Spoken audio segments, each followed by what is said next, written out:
Good evening, I'm Kristen Phillips, Program Manager of UNSW Founders New Wave Program.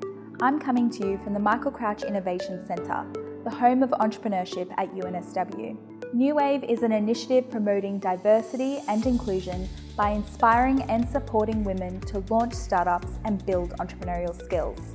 The New Wave Incubator Program is designed to launch more women-led startups by taking a group of 80 UNSW students, staff and alumni through a 2-week intensive program using Lean Startup methodology.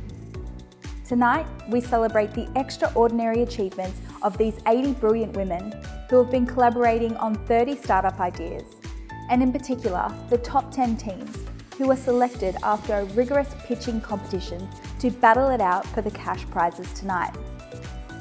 It is my pleasure to welcome you to this digital event where you'll meet the finalists, hear their pitches, and see the journey they've been on. And we'll be announcing the winning teams too. I would like to start by acknowledging the Bedegal people of the Eora Nation, where I currently stand, and all traditional custodians of the land on which we meet, and pay my respects to the elders past, present, and emerging. We've now seen over 317 amazing women participate in the program, collaborating on 106 startup ideas, many of whom have gone on to launch viable businesses. And I've been blown away by the passion and commitment shown by the women in Cohort 7, jumping into an intense program which was delivered both virtually and in person for the very first time. For many, this marked the first time they have embarked into this world of entrepreneurship. Over the 2 weeks, they learned essential skills from design thinking and branding to customer research, prototyping, and of course, pitching. The 30 teams were taught by 20 industry-leading experts who delivered masterclasses, workshops, and panel and networking events. Tonight, we gather to celebrate their hard work and innovation. So here's how tonight's going to work. The 10 finalist teams will present their 3-ish minute pitches, and our judges will announce the winners of the $5,000 prize pool. Mentorship is a critical element for the success and growth of founders and their startups, especially first-timers, and one of the many amazing benefits of the New Wave program. In fact, having fewer role models and professional networks is also one of the biggest barriers for women founders. So before we kick off, I would like to extend my enormous gratitude to the 30 amazing mentors of Cohort 7, who shared their valuable wisdom, experience, and time. Your generosity, passion, and commitment to seeing these founders succeed is relentless. Thank you. Now to introduce our 4 esteemed judges, Olivia Humphrey, Emma Weston, Purina Mehta, and Alison Beavis, who will be awarding 2 teams with $2,500 prizes. The first being the Showcase Judges Award. Olivia, Emma, and Purina will be looking for new innovation and ideas with big impact and a solid market opportunity. And for the very first time, the New Wave Dean of Science Award. Alison will be looking for the most scientific innovation. And we send our gratitude to UNSW's Dean of Science, Professor Emma Johnston, for your support and contribution to this award. So let's go. The first 5 teams we're going to hear from are Maximize, Local Unknown, Botanic Hub, Tato Q, and Blue Mum.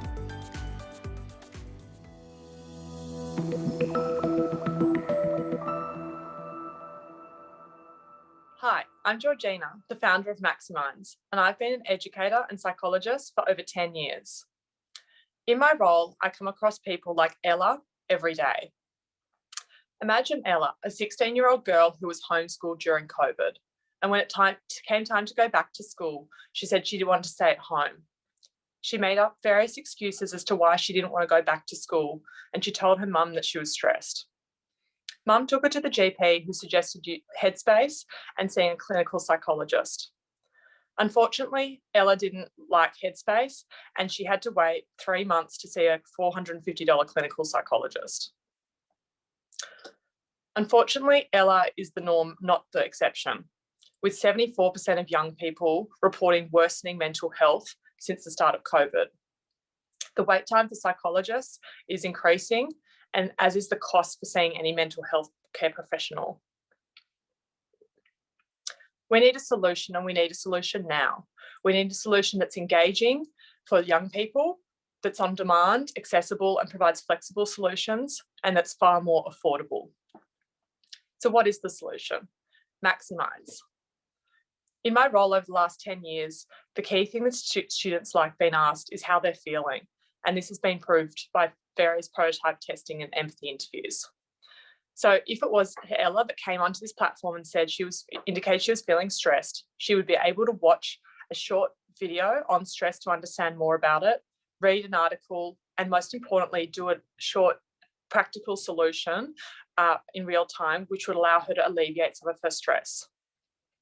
As mentioned, prototype testing and empathy interviews have revealed that majority of students like to be asked how they're feeling. And on this particular product, students have said that they would use this, and they've said things like, that's really good, click and straight to the point. What's the opportunity? Well, it's at least $1 billion industry. If we were to start in Australia and even just New South Wales, we could be making almost $3.8 million in the first few years. This is based on statistics of those that have a mental health condition, and only 1% of the population. So who else is in the market? The competitors are not as immediate and online as Maximise. The traditional solutions of going in to see a psychologist or health practitioner via telehealth, which is the bottom right, or ED, which is the top left, does not provide the immediate online support that we need now for students. Unlike the other immediate online offerings as well, Maximise provides a holistic wellbeing service that offers tools as well as a service. It's much more engaging, evidence-based, and most importantly, child-focused. So what is the business model? Starting with a basic for $9 only a week, that would provide unlimited access to tools, webinars, and blogs. Students would then also have the option to have a standard or premium package, which provide access to a one-on-one mental health practitioner for either 15 or 30-minute sessions a week. So who's in the team? Besides myself, we have Justine, who's got a PhD in psychology and 16 years of being a wellbeing neuroscientist. So what are we asking for today? We would love your feedback, any referrals you have, and connections that you have to relevant people in the industry. Together, we are passionate about solving the mental health care crisis for young people in Australia and the world. Thank you.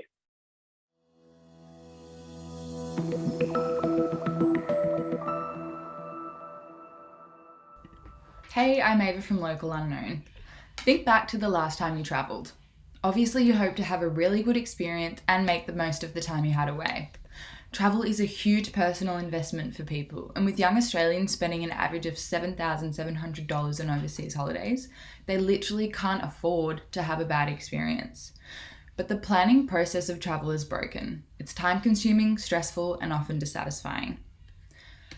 Our customer surveys are telling us that many young people find existing travel sites repetitive and touristy, and millennials and Gen Zs are a hugely underserved market who are in their prime age to travel and will be the first movers as travel resumes. Introducing Local Unknown. We're changing the way young people plan travel. Our platform is a place for community to discover and contribute hidden gems and unique snapshots through the eyes of the local, giving you the closest thing to word-of-mouth recommendations direct from the people who know best. Our completely travel-orientated, short, and image-based posts make for super engaging content to scroll through, and from our user behaviour, we're using an algorithm to craft hyper-personalised experiences, creating your ideal trip from an itinerary made up of your favourite destinations. Current options on the market are sites like TripAdvisor, which aren't very personalised or engaging, and Instagram, which just isn't designed to be a place for crafting great travel experiences. With our high quality content contributed from our creative community, we're just what the travel industry needs. We're establishing a new category to satisfy this need, a social travel platform. We've already built the initial MVP website with 23 beta testers, and our initial user contributions will follow a short but fun format that really captures the flavour of a place. An image, place to go, eat, and a song to listen to. We'll be leveraging our international network to get the first batch of contributors and building a broad collection of content so that we'll be ready to go when travel resumes. There are a staggering 970 million millennials who travel frequently and use social media. and our early adopters are the creatives, the tastemakers, and the hipsters. We feel that ads or sponsored content may undermine the authenticity of the platform and the recommendations, so we're instead releasing limited edition merchandise, initially leveraging the strong visual appeal of the Local Unknown brand and our community. With a similar model to premium band merch, we estimate $50 profit per piece with limited production runs of 100 pieces. The next stage of the platform will roll out our personalised itinerary service, which will be a premium feature, charging customers $20 per itinerary. We're also exploring generating commission for recommending transport and accommodation providers. The goal is to eventually streamline booking the perfect trip into just a few clicks.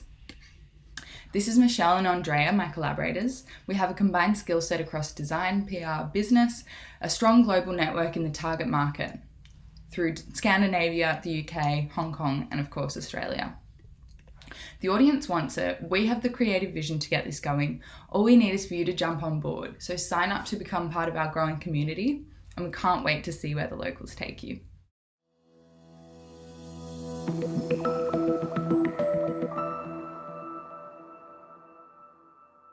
Botanic Hub is on a mission to share the power of better health by making plant-based meals as easily accessible as an ATM. Accessibility and affordability are two key drivers in individual food choices. The current vending machine landscape is traditional and outdated, and the animal agricultural industry is unsustainable. Enter The Hub, a 24/7 access to healthy, affordable, chef-curated plant-based meals via our fully autonomous micro market. So how does it work? Individuals simply tap their card, open the door, choose their desired meal, and once the door closes, the transaction finishes. Our hubs can determine which product has been taken or put back based on its weight and position in the fridge. $16 billion is spent by Australians on buying breakfast and lunch out each year. That's $620 per person. In the Sydney area alone, it's $3.3 billion per year. So my attainable market, the revenue of 30 hubs per year, sales of 15 private hubs trading on a 5-day work week, and the sales of 15 public hubs trading on a 7-day work week. That totals to $2 million in revenue per year, which is 0.6% of the market share. Use cases. My 4 key use cases are office workplaces, hospitals, especially shift workers, universities, and airports. Competition. Restaurants. Not many people have time to sit down and have a meal at a restaurant. Cafes are often closed by 3 p.m.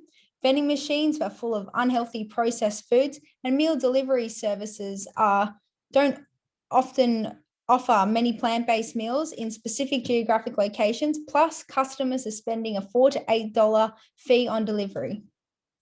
Competitive advantage, 24/7 access and ease of use, speed of service. We're first to market, and each meal is chef curated by Casper Christensen, the head chef of the Sydney Opera House. Business model, a B2C business model for public hubs, which is the revenue from products sold, and a B2B2C business model for private hubs, which include a monthly subscription as a service fee of $100 and the revenue from products sold.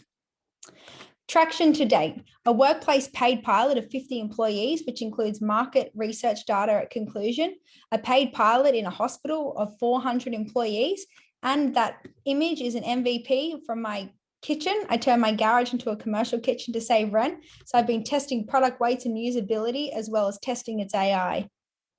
So how am I going to grow? Serve the Sydney area with my hubs, build a larger interface and consumer app, and replicate my venture by building a kitchen base in each capital city and rolling out my hubs.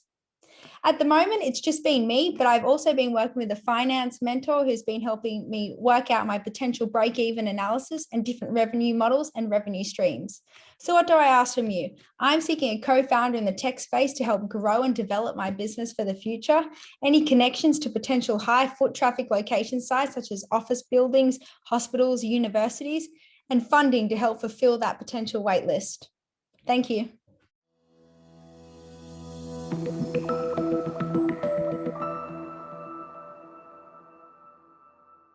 Hi, I'm Fiona McDonald, and I'm the founder of TightOQ.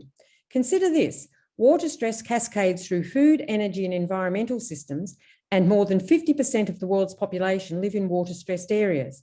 The World Bank estimates that within the next 25 years, water will have to be reallocated from less to more productive uses, increasing the pressure to use water more efficiently. Agriculture commonly occurs in water-stressed areas in Australia and in the top agricultural producers globally, China, India, and the USA. So effective water resource management is critical for both producers and consumers relying on their produce. TITO-Q will provide regional analysis of seasonal water availability and competition for water resources within catchments, putting historic and real-time data into the hands of agriculturalists, enabling them to make informed decisions that are the best fit for the season, maximise profitability, and promote drought resilience. The primary focus of TITO-Q is returns to water use, because water is the limiting factor in productivity in water-stressed areas. Our competitors provide farmers with environmental and market data, but their primary focus is on-farm productivity. This information, while value, is of limited use for water management. TITO-Q addresses the need for information that ensures the best return to water use, maximising profitability. Initially, we will launch TITO-Q in Australia with its 85,000 agricultural businesses, a $62 billion industry using approximately 70% of available water. Once established in the Australian market, we will expand globally. Our initial market is agribusinesses and then other water-dependent sectors, including manufacturing, energy, and urban supply. Our product, TITO-Q, addresses the World Bank's need for best choices for water allocation and supports more efficient water use. We'll take 6 to 12 months to ensure that TITO-Q is market ready. Once launched, TITO-Q will be available for $14.99 per month. Assuming 2% market penetration of 85,000 agribusinesses, we will achieve 1,700 subscribers and gross income of $305,000 in year one. With increased market penetration and data collection, subscriber fees will increase, commensurate with the value of the information provided. Before TITO-Q becomes operational, costs will include completing development of the prototype, product testing, and further market research. In 2012, I talked to approximately 450 members of regional communities about their concerns for accessing water. Since 2012, I have been researching the impact of water stress on agricultural productivity. Our estimated costs of $50,000 to bring TITO-Q to market readiness are for a specialist programmer to complete algorithm coding and product testing in our prospective market.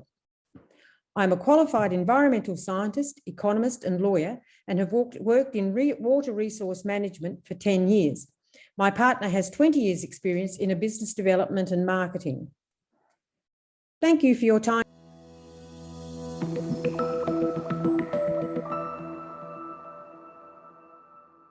Hello, I'm here today to talk about what you don't expect when you're expecting. Meet Josie. Josie's more than halfway through her pregnancy and has begun to suffer from crippling anxiety. She cries a lot, she doesn't want to go out. What should be a really joyous experience for her is turning into a nightmare, and she's not alone. Perinatal mental illness affects more than 20% of new mothers, and it also affects fathers. Not only that, the effects on children are also well documented. And it's not just about the human cost. Perinatal mental illness costs our health services more than $78 million per year, of which 30% is covered by health funds. And if we don't do something about it, in 20 years' time, this cost will have ballooned to $728 million. Blue Mum is an app that is focused on mental health during the transition into parenthood. We have a specific focus on prevention of perinatal mental illness. We ask our users to assess their risk factors and to track their mental wellness during the pregnancy and beyond. To date, we have more than 70 women with perinatal illness who've expressed interest in Blue Mum. And this is a typical quote from the research that we've done so far. I'd love to see something like that, like everywhere, because it's so common for women and partners to experience this. We have 3 unique value propositions. Firstly, for the health funds who underwrite a big chunk of the costs of perinatal mental illness. Secondly, the child bearer who is the most at risk of experiencing perinatal mental illness. And finally, the partner who is often in the unique position of being the first to notice that their loved one is unwell And of course, the partner also is at risk of developing perinatal mental illness. So why is Blue Mum different to other things out there? Well, Blue Mum is focused on prevention of perinatal mental illness, and it's also highly accessible. All you need is a smartphone and the app. In terms of our business model, we see ourselves licensing the software to health funds and also selling using a subscription pricing model to our consumers. Of course, perinatal mental illness is not just a problem in Australia, it's a global problem. So we see Blue Mum as a scalable solution to that problem. We also see ourselves as well positioned to capitalise on the growing global market for mental health apps. Collectively, our team has experienced more than 30 years of experience in healthcare marketing and also have lived experience of perinatal mental illness. What we'd like to ask of you today, if you're a parent or currently pregnant, please scan the QR code and tell us about your experiences of mental health and parenthood. Here's to a world where someone like Josie can fully experience the unimpeded joy of becoming a parent. Thank you. Thank you to the first 5 teams. Before we continue to the final 5 teams, we wanted to share with you a short glimpse of the journey the women have gone on over the past 2 weeks.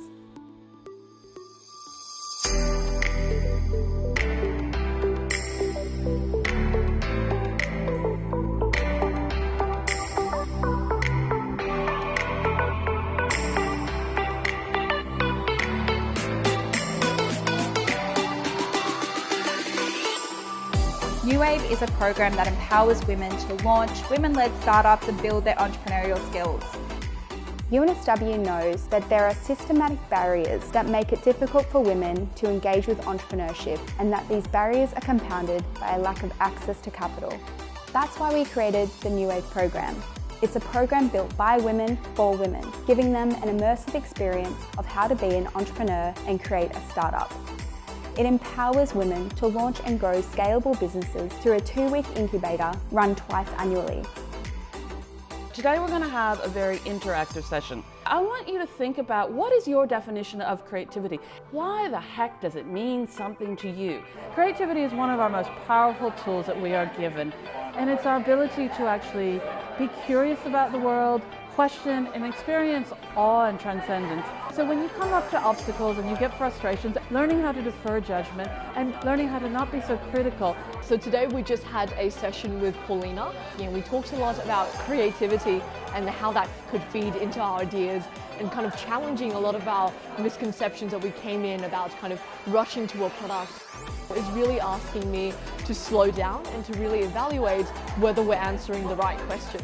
The skills that I've learned so far have definitely been reframing or looking at the question that you're trying to solve, and coming up with other solutions, or ideating on that solution a lot further. Why do we prototype? Sometimes we prototype just the aesthetics.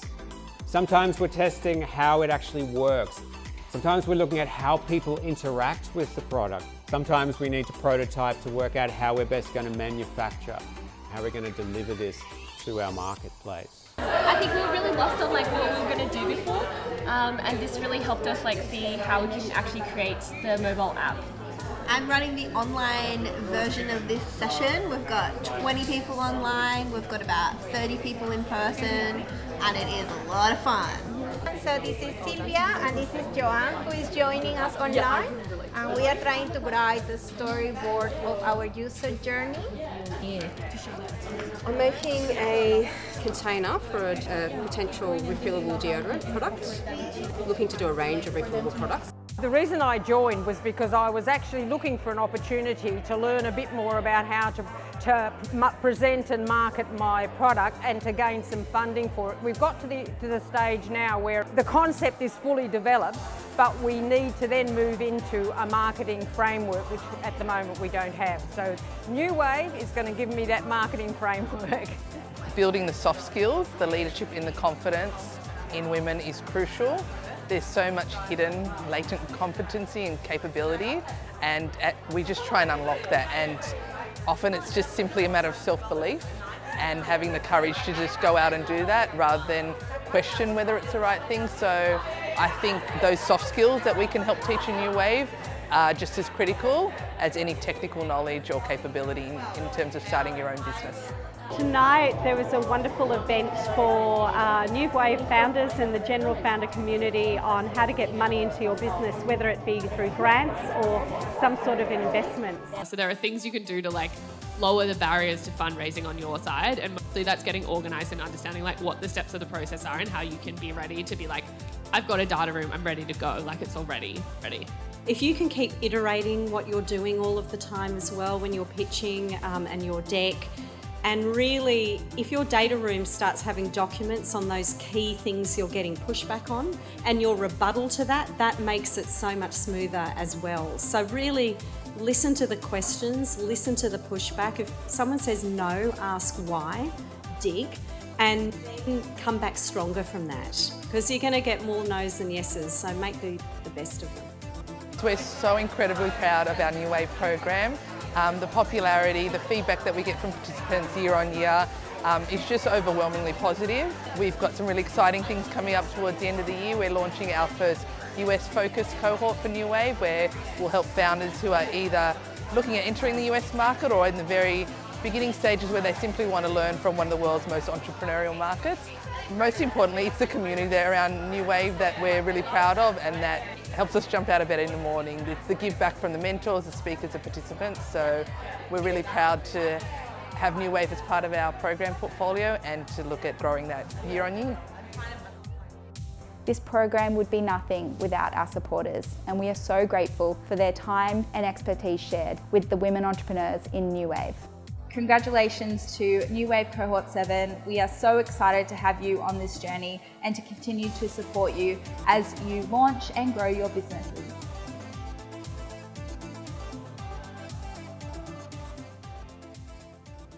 So now let's hear the final 5 pitches.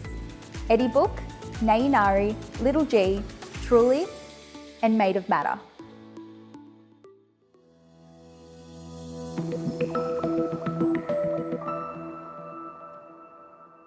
Meet Anthy. Anthy is going out to dinner tonight to a restaurant she hasn't been to before. However, Anthy doesn't feel secure as she is unsure if the restaurant can cater to her special dietary requirements. You see, Anthy can only eat gluten-free foods, and she's allergic to fish. Looking at the restaurant menu online, Anthy doesn't feel so confident as it doesn't read the ingredients of the menu dishes. Anthy is in fact part of 2% of adults in Australia who have food allergies and run the risk in dining out. Looking at a worldwide perspective, food allergies are on the rise, with Australia having the highest rate of confirmed food allergies. You see, Australian restaurants may not have the menus to accommodate to modern consumers like Anthy. In fact, there is no concrete solution currently. In a survey of 40 families with food allergies, 80% just speak to the waiter on arrival. But in another research, 60% of staff at restaurants do not in fact have the knowledge of their menus. This is where Edibook comes in. Edibook offers a platform with an interactive menu, where consumers like Anthy can press on a menu dish and be able to see its ingredients, reviews, and image. Edibook also offers a fusion between a social media platform and a restaurant directory, where users can search and view a feed based on their preferences. And restaurants and consumers can personalize their profile and provide data on restaurants and their menus. From looking at existing social media platforms, we can gauge a 3.7 Australian consumer base to be on Edibook. And from existing food directory platforms, we can gauge 50,000 Australian businesses to be listed on Edibook's directory. In 3 months' time, Edibook will launch with 10,000 Sydney business profiles. And in 12 months from the launch, 20,000 Australian consumers will have our app downloaded in their mobile phones. Edibook is free for all its users, with 2 main revenue streams, advertisements and a business premium version called Business Enhanced. Edibook differentiates to existing market players in that it's not only a marketing platform for restaurants, nor is it just a food directory for consumers. Edibook users will be able to personalize their feed and profile to provide a seamless interaction and experience in the food space. The establishment of Edibook will seek to assist restaurants in its menu costs evolutionise the way consumers interact in the food space, and increase the transparency of a diner for consumers with dietary preferences like Anthe. EdiBook will be led by a team of technical backgrounds and a huge love for dining out. To assist EdiBook in its milestones, we are seeking $75,000 in funds, which will translate into 25,000 Australian business profiles in 6 months and 20,000 consumer accounts in 12 months. Additionally, if you have contacts in the restaurant industry, please don't hesitate to contact us in the email below. Thank you very much for listening. This has been EdiBook, one menu for all tastes.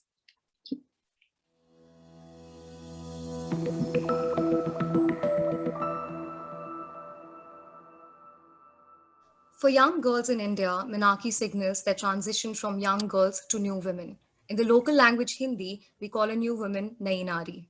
In India, less than 41% of women use any form of hygienic sanitation methods.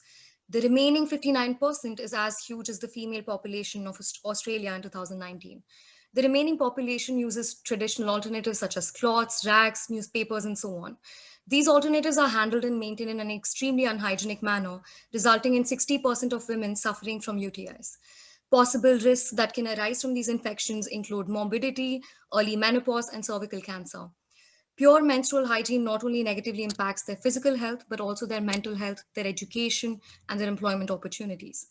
Our target market are women aged between 10 to 50 years of age. Our customer profiles are mainly of two types: urban and rural women in India. Among the urban Naris, there's growing awareness about feminine hygiene. They can choose from a broader variety of products, and there is a transition towards employing more sustainable products. On the other hand, the rural Naris want a product that's cheap, easily available, acceptable, and reusable. So the solution we offer to this wicked problem is a period underwear. Since majority of our target market uses cloths, we can infer that there already exists a reuse kind of mentality. Our product would be made out of bamboo, as it is easily available in India and is also a much more sustainable option when compared to sanitary napkins. In India, there are multiple social, cultural, and political factors that play a significant role in the gendered construction of womanhood. Menstrual myths such as isolating young girls on their first menarche, restricting their movement, denies them of any opportunity to have an understanding of their feminine hygiene. By the time the young girls are older, they develop a consumption habit that is much harder to change. Therefore, we aim to destigmatize the taboo through the product itself and through our product core values. While we only have a small section of population using any form of sanitary product, even within this section, only 85% uses just sanitary napkins. Despite existing in the market for more than a decade and receiving support from the government, sanitary napkins fail to penetrate through a large segment of the market. There's a huge potential untapped market that hasn't even been explored yet. The main player in the market is Procter & Gamble, with Whisper occupying majority of the market share. With a lack of proper disposal system, promoting sanitary pads could be extremely expensive for the government in the future. Local brand value combined with the familiar and sustainable alternatives would differentiate us from the rest of the market players. Our business model is that of social enterprise, as our focus is more on benefiting the society by trying to solve a wicked problem. Our business uses the concept of a circular economy model, where we aim to eliminate waste and ensure the continual use of resources by aiding the growth of businesses, society, and environment. Our current plan works well in the urban areas in India, where we will establish a business-to-consumer model through a variety of avenues such as social media, partnering up with existing companies for distribution purposes. Moreover, currently the government schools have vending machines and toilets through which girls get their sanitary napkins. So we can use the same methodology and as we use for period underwear.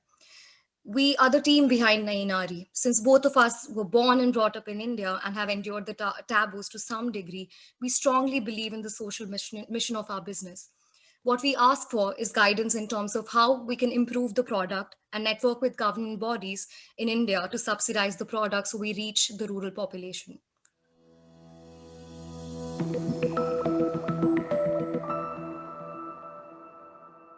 Gifting is part of our most valued personal and professional relationships.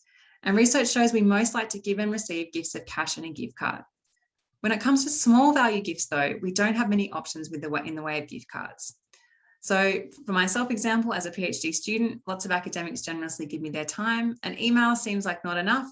A gift seems too big. I'm looking for something in between. And 75% of the people I've interviewed have been in situations like this, looking for that middle road. That's where Little G comes in. Small value e-gift cards for everyday pleasures you can send to a friend or colleague, and they can buy themselves a chocolate bar, a glass of wine, or a coffee. So we're an app, that's how we work, and our users will buy and personalize these little gift cards through our app, send them via DM, message, or email. And when their recipient gets this message telling them they've been given a little gift card, they can then download our app and their little gift card will appear in their digital wallet, and they can spend it anywhere they like on a little pleasure of their choosing. So we help people do nice things, and that purpose is really driving everything that we do. So this is the customer we've initially got in mind, a woman with who really values her social connections. She's got a large social network, perhaps that she doesn't see as much as she would like, not a lot of free time, but it's also comfortable with digital giving and has a disposable income to spend on digital giving. So we'd initially thought women perhaps between 20 and 45, but when we ran these ads, women up to 65 years responded. So that's our initial target market. And when we spoke to women in this age group, 80% of those interviewed would use Little G. And we've also got 5 signups to our email waitlist from our ad campaign over 4 days. So currently, people can buy larger value gift cards tied to particular merchants through an app like Beamit or sites like Prezi. But there is an app called Shouter that does something really similar to what we're thinking.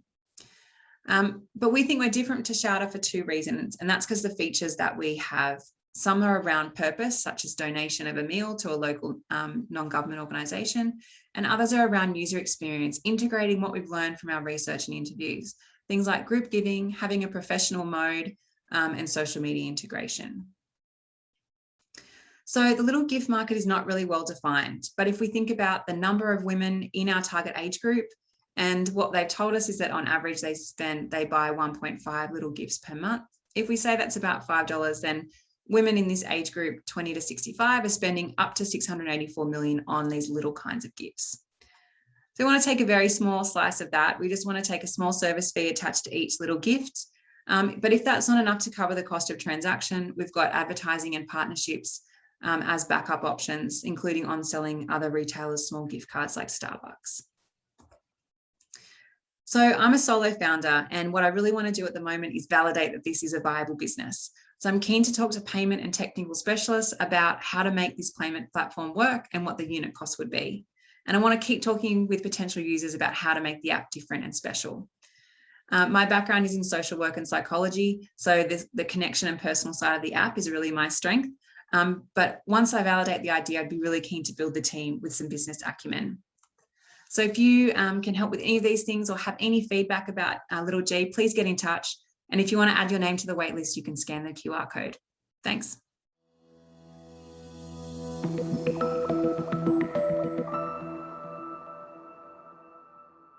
Hi everyone, I'm excited to introduce to you Truly, a wellness-based sex toy subscription box. I'd like to introduce to you to Gabby. Gabby is a university student who's just moved out of home and excited to explore her sexuality, so she decides to buy a sex toy. When she goes online, she finds out she's overwhelmed by the amount of choice, as well as her own lack of knowledge, as she's never used one before and doesn't really know what to look for. Secondly, she realizes that sex toys are actually quite expensive at around $100 to $150, so she can't exactly afford to use trial and error and experiment with a bunch of sex toys. Lastly, she's confronted by the prospect of going in person and the stigma that she will face there. So Gabby is not alone, and we're here to help with Truly's subscription-based wellness box. So in this box, which is offered on a quarterly basis, will include a range of self-care items as well as a mystery sex toy. So in terms of the box, it'll have 3 key features of being high quality, affordable, as well as providing a tailored experience at 2 price points. The first price point is Joy, which is around $49 a quarter, and for those looking for a bit more luxury in their lives, it's at $79 for a box. In terms of our unique value proposition, there are 2. First, it offers a tailored offering. Through a series of questions, which will gauge Gabby's level of experience, as well as her sense of adventure, we'll be able to provide a tailored box just to her needs and preferences. Secondly, Truly provides a stigma-free experience. By being able to circumvent going in person to a physical store, as well as allowing her to explore her sexuality in the privacy of our own home, we provide a stigma end-to-end free experience. In terms of competition, there are 3 key segments. Firstly, in terms of the physical stores, Truly provides a more stigma-free alternative. Secondly, for the upscale boutiques, such as Honey Birdette, Truly provides a more affordable option for those who are perhaps younger in the segment. Thirdly, for the online-only stores, due to the overwhelming variety of sex toys on there, Truly provides a more curated way to experiment in a stress-free environment. In terms of the market, the sex toy industry has boomed during COVID and sits at around $37.7 billion. We've narrowed our attainable market at the Australia, US, and UK market at around $17.7 billion. In terms of the business model, we have full confidence as women have indicated that 6 out of 10 have subscribed to a subscription-based physical service in the past year. Moving on to the traction, so there are 3 key metrics that I'm very excited to share that we've achieved over the past 2 weeks through New Wave. Firstly, in terms of online engagement, we've received around 67 unique visitors to the website, indicating a lot of interest. Secondly, in terms of user interviews, we've conducted 9 in-person interviews, and out of those 9, 7 have opted in to become early customers who are awaiting our product launch. In terms of the team, I'm the co-founder of Truly, and I've had digital marketing experience working at Google. I'm joined by my teammate Lucy, who will be the head of marketing, as well as legal, and I'm also joined by my co-founder, who has a lot of supply chain management experience at his own startups.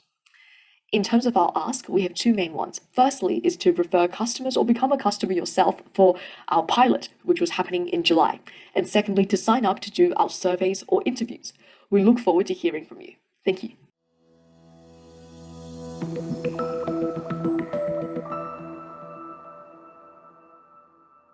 Hi everyone, we are made of matter. And what brings us here is the fact that we no longer want to wake up and do nothing about this problem. It's plastic waste. Less than 10% is being recycled, while the rest is ending up in the natural environment. To put into context how bad this is, by 2050, there will be more plastic in the ocean than there are fish. And people are getting frustrated. Frustrated being left with the guilt of disposing non-degradable shampoo bottles, deodorant bottles, hand wash bottles that they buy from companies who simply aren't doing enough. What we want to do is target the personal care industry because it's one of the biggest culprits to the waste problem. We're developing bio-based material to create a collection of reusable and refillable packaging for personal care products. We're starting small through releasing a deodorant to prove that you just don't need petroleum-based plastics to house this or other products that you use for personal care. What do we mean by bio-based? Well, we mean that it's completely fossil fuel free, 100% plant-based and free from microplastics. After the release of the deodorant, we'll follow on with packaging of other products, but our ultimate goal is to supply the packaging material directly to other producers of these products, making our competitors our customers. Our offering is circular, meaning that we've considered every part of the life cycle. Our material comes from agricultural byproducts, meaning it can be composted at the end of life. Before that though, we want people to get as much use out of it as possible, and for that reason, refills are available. Now, undoubtedly, there is a lot happening in this space, which we fully support. While there has been innovation in the soft plastics area though, it simply hasn't been matched in the development of hard plastics. This is the gap that we're addressing.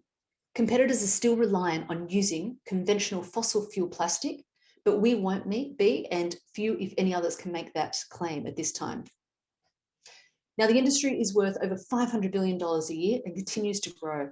Google stats show that in the last year, there was a 60% growth in consumer searches on recycling and plastics. And with regulatory bans globally phasing out single-use plastic, the time to act is now. This is our pathway to market. Our immediate next step is to launch a crowdfunding campaign.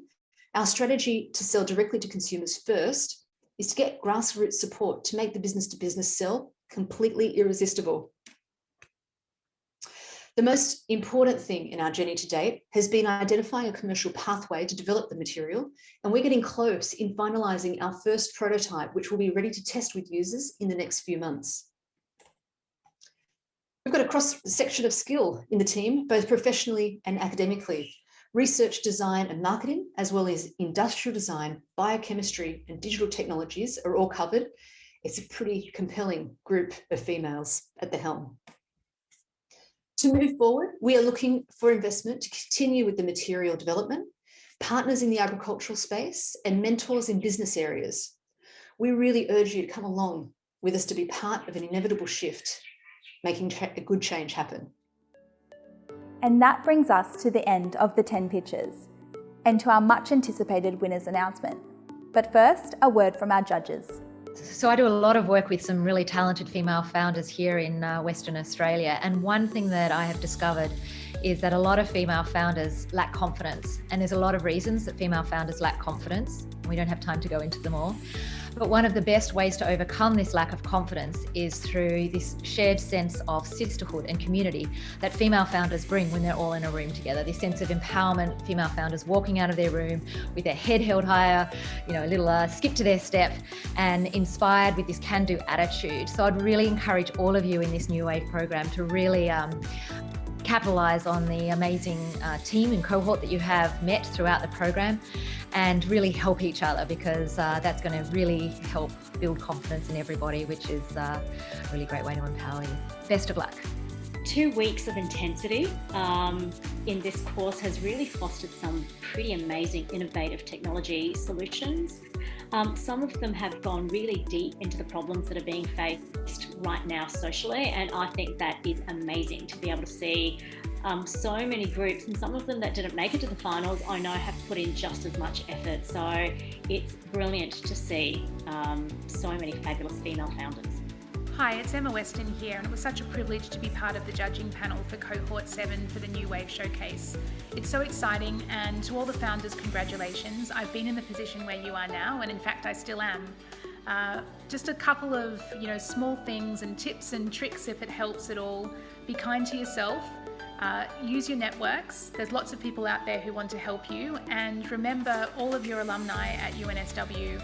I'm also an alum of UNSW, and it's been such a fantastic experience for me to draw upon throughout my career. Congratulations again, and good luck. Firstly, I wanted to congratulate all of the talented female founders who are involved in this cohort of the New Wave program. All of the judges agreed that this was an exceptional cohort. And it was really, really difficult. It's always probably the most difficult part of this judging process to choose a so-called winner, because in our minds, everybody really put their best foot forward and has exciting businesses that we really hope to see foster into great things into the future. But the winner of New Wave, the winner that we ended up deciding after much deliberation, is someone who showed a deep understanding of the market opportunity. And this was an opportunity that supports female empowerment and unashamedly continues a really important conversation for women. And so I'm pleased to announce that the winner is Truly.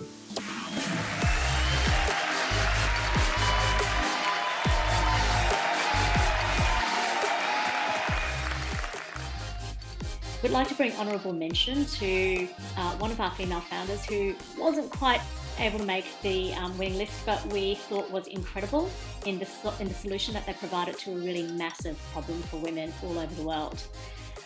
We'd like to provide an honourable mention to Nay Nari, who have some really fantastic lived-in experience and have really used entrepreneurship to be able to solve this problem around menstrual hygiene in India. I think that this solution is scalable and globally accessible, not just for women in India, but all over the world in developing countries. And congratulations also to Little G for an honourable mention from me. I really loved your pitch, and your Q&A was really complimentary. It gave us a lot of information that we needed. The product and the idea felt very executable, and after all, small acts of kindness can go a really long way. Hello everybody, my name's Alison Beavis and I'm the Deputy Dean Education for the Faculty of Science here at UNSW Sydney, and it's my absolute pleasure to be joining you this evening for the Founders New Wave Program Showcase event. I'm also here to announce the winner of the Dean of Science Award, proudly supported by none other than Professor Emma Johnson AO, our Dean of Science. The faculty is so committed to finding any way possible to support the entrepreneurial spirit of our staff, our alumni, and importantly our students, and this award is one example of that commitment. I was so impressed with the quality of the pitches from all participants, but for the Dean of Science Award there can only be one winner, and without further ado it is my absolute pleasure to announce that the inaugural winners are the team from Made of Matter. Congratulations team. What really resonated me with about this pitch was the quality of the scientific innovation, the fact that the aspirations of the team align so well with what we as a faculty both aspire to do and our areas of research expertise. The idea of eliminating single-use plastics and committing to exploring different ways and more sustainable methods for the production of materials is something that we are truly committed to, just as we know the team from Made of Matter are. We really send you our warmest congratulations, and we can't wait to hear more from you about your endeavours into the future. Congratulations to all participants and to the team from Made of Matter. We're really proud of you. Congratulations. Thanks again to our esteemed judges. That brings tonight's event to a close. Thank you again to everyone who has supported this New Wave program. Presenters, mentors, the UNSW Founders team, and you, the audience. If you think you can help these founders in any way, connections, mentorship, or partnerships, get in contact with me. From New Wave Cohort 7 and the UNSW Founders team, thank you and good night.